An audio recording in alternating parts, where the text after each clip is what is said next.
Дорогие мои, доброе утро. С вами снова Лейла. И снова с тестом, как видите. Так, ну как у вас дела после всех наших праздников? Вроде бы мы уже должны прийти в себя. Так, значит, у меня сегодня, я вам скажу, что сегодня должны приехать ко мне гости. Ну, гости будут мои дети только. А завтра у меня вообще намечается много гостей, но я точно не знаю, сколько и что. Я вам потом, может быть, и покажу, и расскажу. А пока как-то так вот. Вот. Встала с утра, поговорила, как обычно, со своими подружками, кто мне с утра там звонит, пишет. Пообщалась, посмотрела, что у меня там по ютубу. И вот теперь делаю завтрак. У меня тесто лежало, видите, оно даже чуть-чуть сероватое, потому что лежит уже третий день. Я позавчера его замешивала. И даже так, чтобы тесто не пропало, да и им быстро делаю пустышки такие. Потому что мне надо скоро ехать за покупками, у меня нет времени. И заодно просто поговорю с вами, чтобы... Вообще-то я хотела, думаю, эти 2-3 дня не буду снимать. Но потом, думаю, все-таки мои подписчики, которые меня любят, начинают сразу думать, что со мной что-то произошло. Я все-таки решила выйти на связь с вами сегодня. Хотя времени, конечно, у меня в обрез. Но ничего, мне нужно сегодня купить много чего, фруктов, конфет, все такое, короче, надо закупиться к встрече гостей. Как я повторилась, не буду пока говорить, что и как, но нужно. Так, старшая дочь приедет сегодня с внуком, но только после 2 часов, сейчас около 9. Потому что я уже, по-моему, говорила, точно не знаю, говорила ли вам нет, но мы с моей младшей дочкой подарили ей курсы кондитера. Ну, оплатили ей, считайте, курсы кондитера. По-моему, я говорила. И она ходит на эти курсы, и поэтому с утра приехать у нее не получится. Обещали и Аишка с мамкой тоже приехать, не знаю, во сколько они приедут. Ну, сейчас мы быстро позавтракаем. Я вытащила курочку и фарш, потому что сегодня все-таки будет нас много. Надо кое-что понаготовить. Посмотрим, что буду готовить. Сначала, конечно, приготовлю супчик, потому что и маме нужно, и Аишке нужно что-нибудь такое жидкое. Я уже говорила, что семья наша не очень-то уважает первое блюдо. Но все-таки пожилым и детям это нужно обязательно, если даже нам не нужно. Ой, мамочки. Дать посуду сколько. Так. Вот так вот. И решила с вами немножко поболтать, пока делаю свои пустышечки такие. Я всегда говорю, что тесто все-таки выручает. Ну, не хотят у меня мальчики ни кашу, ни яичницу. А вот от этих или пустышек, или от пирожков не отказываются никогда. Так. Наверное, еще пиццу сделаю своим внуку старшему. Он любит пиццу. Все у меня для пиццы есть. И, наверное, к обеду, когда как раз они приедут, буду делать им пиццу тоже, скорее всего. Ну, может быть, покажу. Как делаю, есть на канале.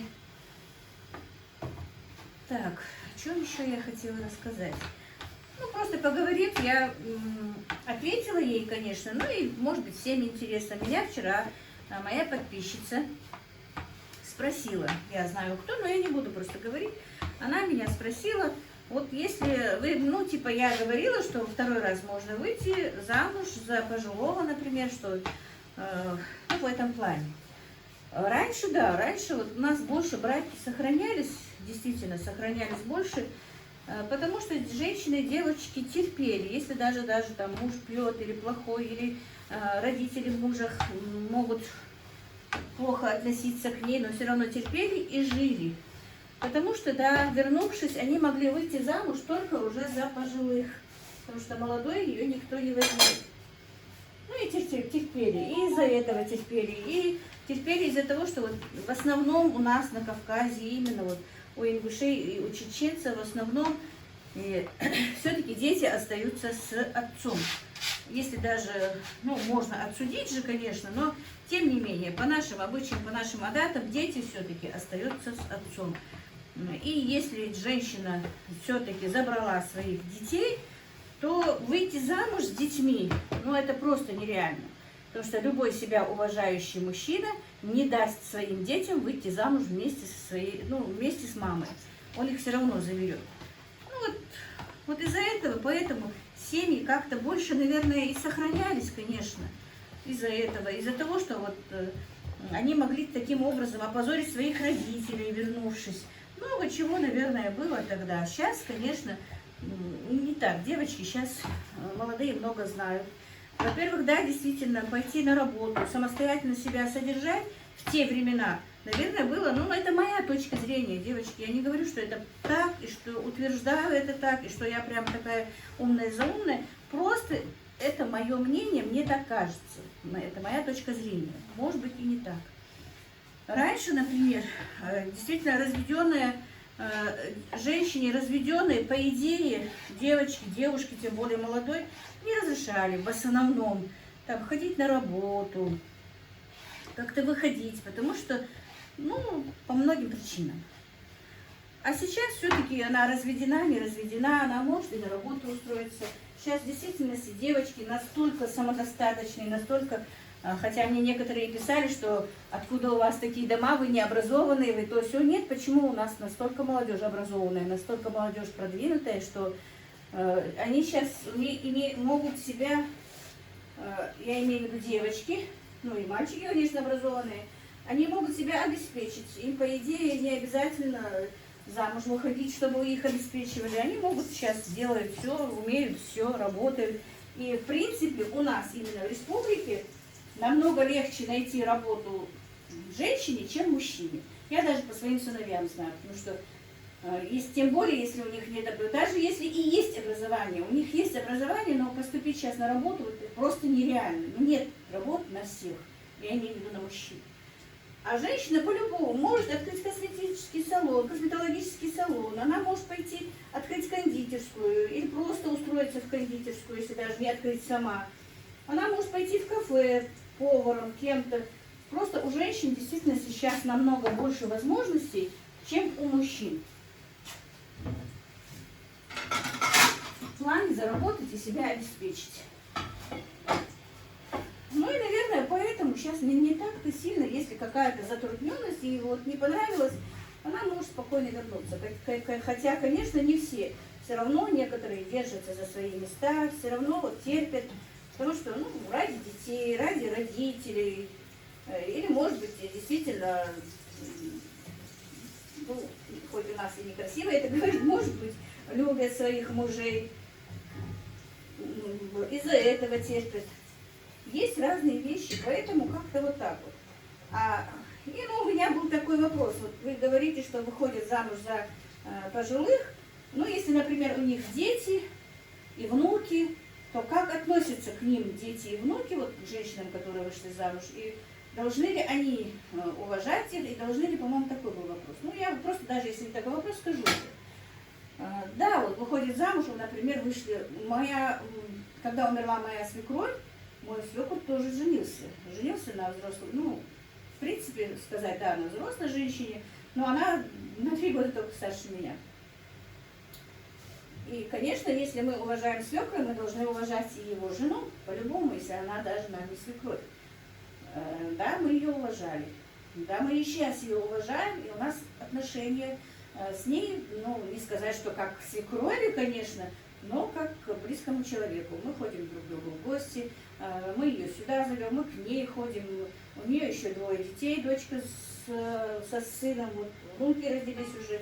Мы, как обычные родственники, поддерживаем с ней связь. Так же и она с нами. Ну, конечно, какие-то притирки, какие-то вещи в любой семье. И в нашей семье были, и в любой семье, в которой пришел посторонний человек, конечно, вот, лет 40-50 прожил человек с другим человеком, ну, в принципе, и вдруг твой отец, например, женился, конечно, какие-то присески есть, вы, наверное, меня понимаете. Но все это нужно как-то через это проходить, как-то искать, обходиться без скандалов, без ничего. Конечно, и, наверное, и той, которая пришла, не нравится, что делает, там, ее сын, ее внук, его сын, его внук. Конечно, и такие вещи есть. Но все равно какой-то компромисс находится, уживаемся, живем. И все нормально. Ну и что теперь поделать? Жизнь такая штука, что все равно ей надо было замуж выйти. Свекру моему нужна была жена. Хоть и говорят, что вот зачем она ему была нужна, зачем он на старости лет женился, почему он и не такой уж старый был тогда, и жениться ему нужно было. Просто когда это происходит, немножко, конечно, дети обижаются, сначала не понимают. Но потом со временем это приходит к тому, что приходит понимание, что да, ему нужна была жена, да, это должно было быть. И если мы все были против бы, например, но так должно было быть, случиться просто по велению Аллаха. Значит, такая была судьба у них. То и умереть, а это и выйти замуж за него. Не знаю, поняли вы меня или правильно ли я донесла суть этого разговора. Вот так вот. Бывает, что даже не уживаются. Например, вышла замуж она за старика, который... Сейчас открою окно, тут жарко. Ну, даже не за старика, а за человека, взрослого человека вышла замуж второй раз. Они не уживаются. Она не уживается с его детьми, например, взрослыми. Они с ней. Бывает и такое, конечно, и потом и даже и разводится, она уходит. Этот мужчина, который женился, иногда и 2 раза, и 3 раза женится, пока не найдет ту женщину, которая не уживется с его детьми. И такие варианты у нас бывают. Это жизнь же, конечно, как и в другом месте, в любой другой нации, это такая жизнь, что вот как-то так, по-любому. Все же вот так вот, не все уживаются с чужими детьми, с чужим мнением. Это жизнь, как я уже сказала. Вот такие вот вещи происходят, конечно, и у нас. Но, в принципе, это все как-то вот корректируется. Все-таки кто-то идет на уступки. Или дети идут на уступку. Или женщина, которая вышла замуж, идет на уступку, зная, что, конечно, ей надо все-таки ужиться. Она уже 2-й, иногда и даже 3-й раз вышла замуж. Ей надо кое-что перетерпеть. Просто надо немножко друг друга понимать. Конечно, в момент, когда ты там ссоришься, обижаешься, что-то, ты в это время не очень-то задумываешься и не думаешь, что это все не стоит этого. Что не стоит вот именно из-за такой какой-то обычной мелочи. Какие мелочи, какие бывают ссоры в семье? Даже без постороннего, даже между нами, вот если я беру свою семью. Даже если так, то на мелочи я могу сорваться с детьми, поссориться, обидеться на них, а потом ухожу и сижу и думаю, ну зачем я вот так вот сделала, зачем я на них обиделась, зачем я накричала на них, например, даже, зачем я это сделала, могла бы спокойно это все объяснить, сделать что-то, но в момент это все как-то раз у тебя в голове щелкнет что-то, и ссора все-таки происходит. Ну, наверное, так. Просто нужно в это время, надо быть немножко поспокойнее, и умерить свой пыл, но это не всегда получается контролировать себя. Вот так вот. Тут же и обижаются, и ссоришься и на свою собственную маму, например, даже с детьми с моими, если я так посмотрю, то, конечно, с мачехой тем более могут быть какие-то притирки. Вот так вот, друзья, сегодняшняя моя небольшая утренняя тема с вами. Вот, поговорила, сделала пышки. Сейчас мы быстренько позавтракаем, я сейчас отключусь. Может быть, еще кое-что вам поснимаю сегодня. Может, даже сниму, как я поеду и что я буду покупать. А пока все, давайте завтракать.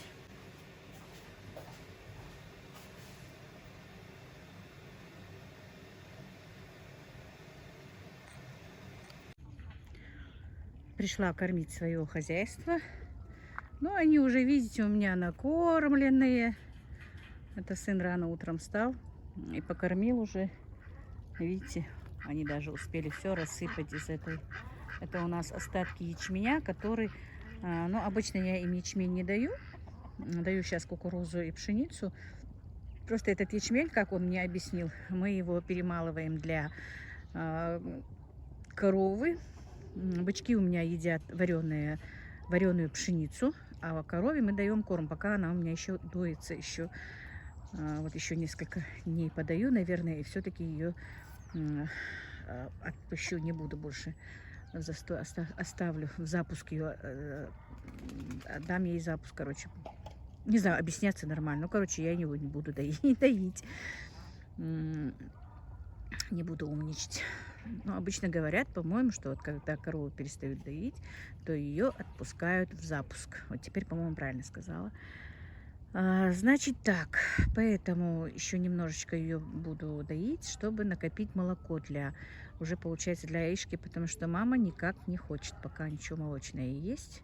Ну, для Аишки, для себя, чтобы пока она у нас не отелится, мне не надо было покупать молоко и тратить деньги. Я так стараюсь экономно вести свое хозяйство и экономить деньги, если честно, не покупать ничего. Тем более магазинное молоко я не хочу покупать. Оно мне и по деньгам невыгодно, и так. Я стараюсь, все время старалась. И все это знают, что у меня практически все свое личное, домашнее. Поэтому вот как-то так. Так, значит, гуси покормлены, куры покормлены. У меня на заднем дворе бардак, потому что опять никак не могу достучаться до тракториста, чтобы мне тележку выкинуть уже полную. Ну вот так вот как-то. Ветерончики у меня немножко попадали. Это у меня машина «Газель». Когда-то была в рабочем, хорошем состоянии. Мы на ней хорошую торговлю вели, привозили из другой республики, ну, из Кабардино-Балкарии, если честно, привозили помидоры, болгарку, ну, все эти овощи, все, что привозили и продавали. У нас была своя картошка, свои огурцы, а остальное все мы там туда ездили, закупали, прямо целую «Газель», там помещалось почти 100 ящиков помидор. В сезон засолки привозили. Было хорошее время, действительно, мы хорошо тогда зарабатывали. Ну, так получилось, что довели мои сыновья ее вот до этого состояния. Теперь, не знаю, хочет он ее сделать, но, по-моему, если ее сделать, это тухлый вариант. Но несколько человек просили его продать ее в таком состоянии. Не хочет, не знаю. Что-то он из нее когда-то будет делать. Когда, что, не знаю. Видите, какой у меня тут бардак. Так, это у меня вот две уточки, которые еще давным-давно, помните, они у меня убежали, когда я резала гусей и уток. У меня тогда был большой забой. Была сестра у меня здесь. Мы резали их. Но они у меня сбежали. И вот с тех пор бегают вот так вот. Ну, оставлять, конечно, я их не буду. Как только руки дойдут, их тоже надо убрать. Ну и гусей тоже. У меня осталось 11 белых гусей, которых надо тоже убрать срочно. И серые 10. Но серые еще мелковатые. У них возраст маленький, во-первых. И во-вторых, но их тоже, как только эти 11 зарежу, не буду ждать, пока они там вырастут, пока что-то, потому что, ну вот именно вот эти 10 гусей мне не нравится, эта партия не нравится, поэтому зря ее кормить тоже не буду. Так, курочек у меня вчера посчитала, первый раз, давно не могла их посчитать, как раз зашла поздно, корову вчера доила очень поздно, даже 12 часов, почти было 12 часов ночи, но никак вчера не получалось у меня вовремя подоить корову. Ну, немножко подрастроилась, но об этом не буду. Я дала себе слово, что это не буду говорить, потому что расстроилась я из-за ютуба. Ну, говорить не буду, ладно. И как раз куры все были на месте. И посчитала их. У меня 28 кур. Вот. Но в день они мне несут где-то 13-14 яиц, получается. Ну, наверное, некоторые не несутся, потому что там есть еще некоторые какие-то молотки совсем молоденькие. Мне кажется, не несутся. Но все равно вот эти вот 13, 14, 10 яиц в день, друзья, они меня настолько выручают. Я уже, по-моему, месяца 2 стабильно не покупаю ни одного яйца. А яйцо дорогое. Ну, сами знаете, что все подорожало. Ну, и не знаю, выгодно или не выгодно их держать. Но, по крайней мере, я знаю, что это Во-первых, даже если невыгодно. Раньше это как-то делалось так вот. Ну вот, ну невыгодно, например, там держать кур, невыгодно держать это. Лучше пойти и купить дешевое. Но лучше-то лучше, конечно, но теперь уже люди начали смотреть, пересматривать это все, потому что люди начали болеть, люди начали сильно болеть причем. И уже начинают понемножечку понимать и доходить, что это все, вся химия, которую мы кушаем. Те же куры, те же гуси, то же молоко, та же сметана. Все, что это делается, это все искусственное, все с добавками, с перебавками, с антибиотиками. И, конечно, люди поэтому слабенькие. Если даже и болеют, то не могут справиться с болезнью. Вроде бы мы тоже болеем, но справляемся действительно, потому что иммунитет, по-моему, более-менее хороший. Даже вот когда у меня мама заболела ковидом, у нее почти там 35, по-моему, было процентов поражения легкого. И мне моя дочка говорит, мама, говорит, ну, все, конечно, от Аллаха, но тем более она бы даже не была тяжелой в ее состоянии, понимаете? Не было такой прямо, вот, чтобы она прямо вот тяжелая, вообще не могла вставать и ходить. Нет, она это практически перенесла на ногах, конечно, по своему возрасту, как может. Так, ну, мой петушок, видите, как вас приветствует все время. Вот, обычно бывает там на дворе и сюда прибежал за мной. Это перевертыш мой, он обжег свой хвост, и у меня сейчас бесхвостый такой интересный. Ну вот, и поэтому она говорит, мам, если бы вот она у тебя не питалась вот так вот хорошо, ты постоянно за ней, за ней не следила, то, наверное, она бы и так легко и не перенесла, даже если, опять же, я говорю, по воле Аллаха не умерла, машаллах, хорошо, что она жива, то, говорит, все равно бы она бы, говорит, пережила, наверное, это все намного тяжелее. Но за счет того, что у тебя нормальная, здоровая пища в доме, наверное, у бабушки и иммунитет лучше, и сил больше. И, наверное, и точно так же и у моих детей. Потому что, да, мы болеем, да, что-то происходит, но мы более-менее легче это переносим. И мне кажется, из-за того, что пища у нас практически все время своя. Вот сколько я себя помню, у меня всегда свое хозяйство, все свое, и мы очень редко только так покупаем мясо-говядину. И то в какое-то время мы даже и говядину не покупали, потому что на зиму резали там какого-нибудь бычка, и он у меня в холодильнике, в морозильнике у меня бывало мясо.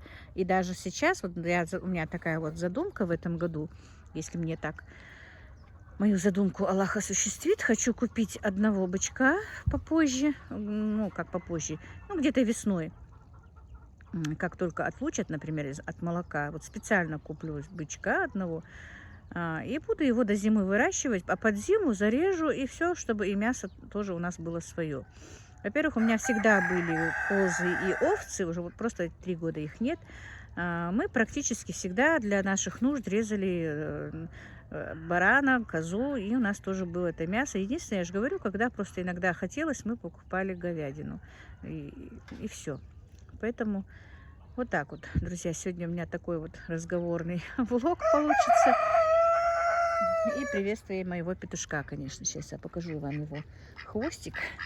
Смотрите, как он обжег свой хвост. Видите? В котельню, заскочил в котельню, а там у меня небольшой огонь выбивает из-под котла. И он там у нас обжегся, видимо. Хотел погреться у огня. Перегрелся. Так, ну все, друзья, пошла дальше. То я вам надоем со своей болтовней, наверное. Ну вот, сегодня у меня такое настроение разговаривать с вами, а не что-то делать и показывать. Ну, поделиться своими планами как-то на будущее, наверное. Тут мне предлагали еще одну телку, ну, породистую. Я хотела эту породу, айширской породы, годовалую телку за 35 тысяч. Ну, не знаю, мы еще думаем, потому что, во-первых, у меня напряженка с деньгами. Ну, как, я не буду жаловаться, не то, что напряженка с деньгами. Деньги есть, мы как это делаем, зарабатываем. Но, как мой сын сказал, чем ты сейчас будешь, мама, что-то покупать, давай лучше расплатимся, куда нам надо их отдавать. Так что я тоже так подумала. Ну, до сих пор же терпела без айширской породы. И немножко и сейчас перетерплю. А там посмотрим. Вот сейчас отелится как корова. Если отелится, у нее просто 3 соска у меня сейчас только работают. Вот если после этого отела сосок вернется, я очень хотела бы, чтобы он вернулся. Я не хочу ее убирать пока. Но если нет, то, наверное, скорее всего, откормлю эту корову, не буду ее выгуливать первое время. Как только теленок отлучится от молока, скорее всего, я ее откормлю, продам ее на мясо, скорее всего, а взамен ее куплю уже более молодую корову. Вот такие у меня задумки, поэтому с вами тоже поделилась. Если кто занимается так хозяйством, может, вы мне как-то посоветуете, действительно, что мне с этой коровой делать. Потому что в прошлое лето она у меня очень сильно болела. Месяц практически была без молока, но потом опять начала доиться, нормально раздоилась. Ну вот у нее все-таки вымя с маститом постоянно, потому что ну, для наших мест она молоко дает хорошо, но вот за счет того, что иногда может не прийти домой, и из-за этого, видимо, заработала мастит. Молоко слишком много, оно у нее там, наверное, легла на землю, охладилось, типа такого, наверное, что-то, или я не пойму, я не знаю. Короче, вот такие проблемы у меня с коровой. Я, хотя и содержу это все, но как-то вот не читаю ничего, не заглядываю никуда, держу и держу, как обычный праздный обыватель. Всю жизнь держим коров, всего этого, но как-то вот не заморачивались смотреть что да как. Поэтому не знаю, может быть, кто-то, кто держит коров, кто держит... Можно было бы и залезть, конечно, в YouTube, посмотреть, что да как.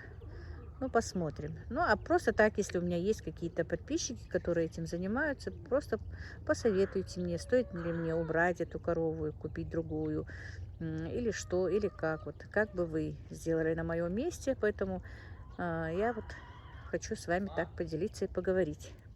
Так, друзья, и я справилась со своим там, немножечко со своими делами управилась. Сделала фарш для котлет, даже успела 2 котлетки пожарить для старшего сына. Отварила курочку, сейчас у нас будет супчик. Я уже говорила, что, как бы вам сказать, что мне надо сегодня ехать. Поэтому хочу приготовить, кушать, пока не приехали мои дети. Так, и, друзья, вот я леплю уже котлетки. Поставила варить суп, поставила зажарочку. Уже сковородка разогрелась. Короче, будет у нас обед. Пока не приехали мои дети, хочу, я вот как вам сказала, хочу поставить, ну, приготовить кушать, чтобы потом не отвлекаться. Мы должны поехать, купить кое-что с дочкой. Вот, как-то так. Вот будет у нас обед, легкий такой супчик куриный для Аишки, для мамы. Ну, а ребята поедят котлеты. Ну, если хотят суп, то тоже, конечно же.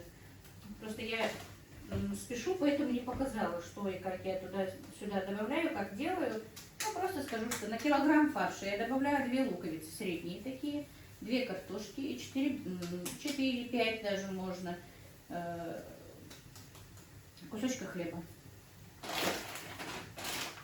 Ну, добавляю кто как хочет. И 1 яйцо. Вот перец. Я чеснок не добавляю, не люблю в котлетах чеснок. Ну, как-нибудь я сделаю рецепт котлет, наверное, полностью покажу, что и как. Просто сегодня я просто решила показать, что я сегодня делаю. Потому что я люблю с вами готовить, люблю с вами общаться, люблю с вами говорить. И поэтому вот как-то так. Так, значит, что еще? О чем вам рассказать такое интересное что-нибудь? Расскажу немножко о своем детстве, наверное, да? Раз я с вами разговариваю, чтобы вы немножко получше меня узнали. Тем более у меня новые подписчики, которые пришли ко мне от Розы. Значит, я в своей семье самый маленький, младший ребенок. Ну, как всегда, младшие всегда излюбленные, тем более я поздний ребенок. Я младше своего брата последнего на 7 лет. Ну и по возрастающей младше и остальных получается. Так, зажарочка почти готова. На гарнир я хочу макароны отварить, просто быстренько, чтобы не заморачиваться с картошкой, с пюре. Мои любят макароны причем. Так, супчик, картошечка почти сварилась. Я уже закинула картошку. Так, ну вот, почти, даже сварилась. Сейчас закину вот такие вот звездочки, они очень красивые, и супик получается очень красиво. Вот, наверное, вблизи будет видно. Вот такие звездочки не разбухают, и бывает супчик прям такой очень красивый, тем более они из твердых сортов пшеницы, не развариваются, и бывает очень вкусный супчик получается. Но я не варю много, просто даже вот на сегодняшний день. Я не люблю, когда супы остаются на второй день. И сразу же зажарку. Половину я оставлю для подливы, а половину отправлю сюда. Не люблю, когда супы остаются на второй день. Все-таки вкус у них бывает уже не тот. Суп надо есть сразу. Так, масло для котлет тоже раскалилось. Сейчас первую раз положу. А это я растопила масло, друзья. Гусиный жир. Растопила, вернее, не масло, а жир на паровой бане, поэтому кастрюля такая вот с этим. Утром у меня отстояла, тут это был гусиный жир, я его растапливала. Уже, наверное, сколько она? Ну, часа 3 у меня стояла там. И вчера я ее немножечко подтапливала, пока не легла спать. Стою к вам спиной, извините. Так, ну что, хотела о детстве своем рассказать, да? Мама у меня все время работала в колхозе, была звеневой. И вот когда раньше же не было таких магазинов, прям как сейчас везде, на каждом шагу, во всем селе, я жила в селе, во всем селе был только один магазин. И он был очень далеко от нашего дома. И чтобы я не возвращалась в магазин, не теряла время, мама утром давала денежку, чтобы я купила хлеб на обратной дороге. Ну, когда иду со школы домой. И вот я таскала с этим пакетом хлеба. Ну, тогда даже не пакет, тогда же были такие сеточки, авоськи. В этой сетке хлеб тащила домой вместе с портфелем. И так завидовала девочкам, которые шли просто со своим портфелем домой. А хлеб приходилось покупать каждый день. По 2, по 3, по 4 иногда булки даже. Тогда еще хлеб покупался, особенно серый хлеб, и для скотины, для сельхозпроизводителей, для барашек. Иногда приходилось даже для них серый хлеб таскать. Мне всегда казалось, когда-нибудь я, вот как мои подружки, как мои одноклассницы, буду идти сама только с портфелем домой. Я так мечтала об этом. Но потому что мамы нет дома, мне приходилось дома делать много делов. Всегда что-то приходилось делать. И уборка на мне была, и готовка на мне была. Потому что моя старшая сестра вышла замуж, когда мне было 12 лет. И вот, считай, до 12 лет это все практически было на мне. Зимой, правда, немножко мне было полегче, конечно, потому что зимой бывала мама дома. Ну и то она только была там буквально 2-3 месяца. У них опять начинался сезон переборки картофеля, все такое. И она опять ходила на работу. Так что практически я все время была по хозяйству одна, получается. Ну, коров доить мне не разрешалось. Единственное, что я не делала, так это не доила корову. А так за цыплятами, за курями, за ягнятами, за козлятами было тоже много. Всегда смотрела, я готовила, я убирала, так приходилось. Хотя тогда мне казалось, что это... Убирать это мне ничего я не переживала, мне нравилось, я все делала. Вот единственное, вот в моей памяти вот запечатлелось то, что мне надо было идти с сумкой и с портфелем, с авоськой и с портфелем. Что вот я не могу, как девочки, просто прийти налегке домой со школы. Вот это меня как-то волновало. А то, что надо готовить или убирать, это мне вообще даже и тягость не было. Мне это очень нравилось. Вот так вот небольшой рассказик о моем детстве.